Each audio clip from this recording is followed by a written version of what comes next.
Patrick Moore is considered one of the foremost environmentalists of his generation. He is co-founder of Greenpeace. The shift to climate being a major focal point came about for two very distinct reasons. The first reason was because by the mid-'80s, a majority of people now agreed with all of the reasonable things we in the environmental movement were saying they should do. Now, when a majority of people agree with you, it's pretty hard to remain confrontational with them. And so the only way to remain anti-establishment was to adopt ever more extreme positions.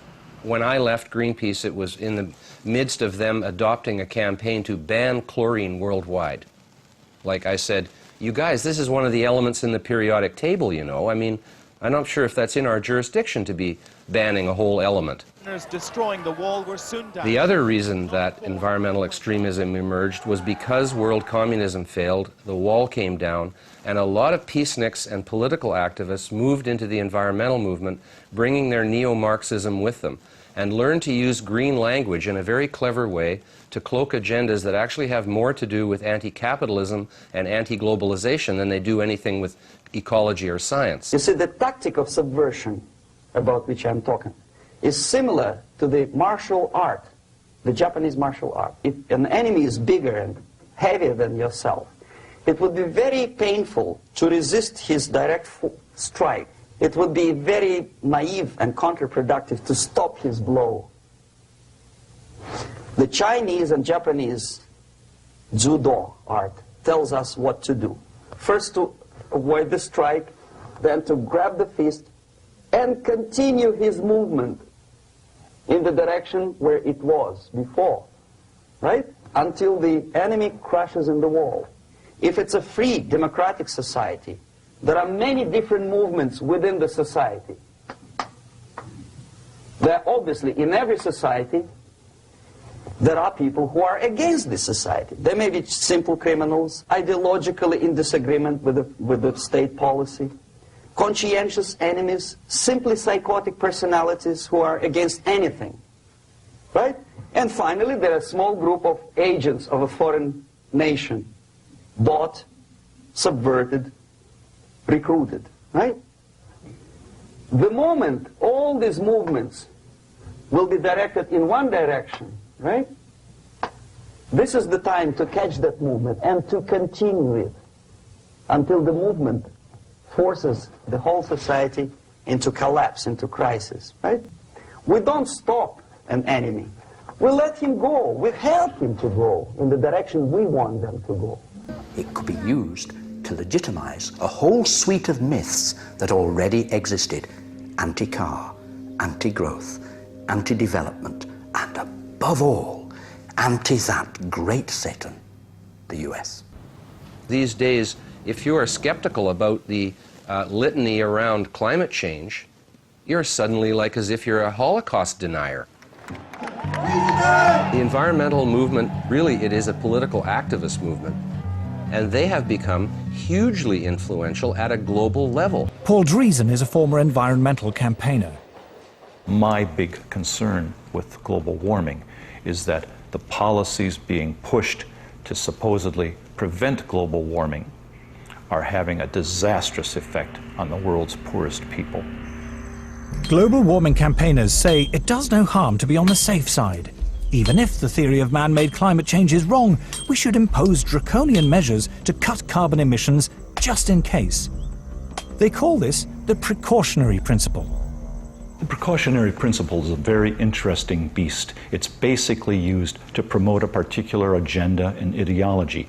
It's always used in one direction only. It talks about the risks of using a particular technology, fossil fuels, for example, but never about the risks of not using it. It never talks about the benefits of having that technology. If you were to ask a rural person to define development, they'll tell you, yes, I'll know I've moved to the next level when I have electricity. We in the West cannot begin to imagine how hard life is without electricity.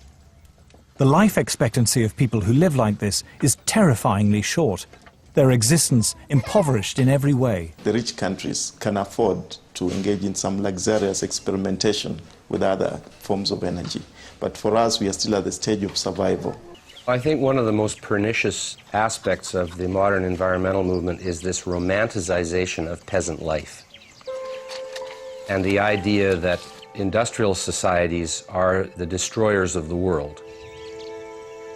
One clear thing that emerges from the whole environmental debate is the point that there's somebody keen to kill the African dream, and the African dream is to develop. The environmental movement has evolved into the strongest force there is for preventing development in the developing countries. We are being told, don't touch your resource, don't touch your oil, don't touch your coal. That is suicide. I think it's legitimate for me to call them anti-human.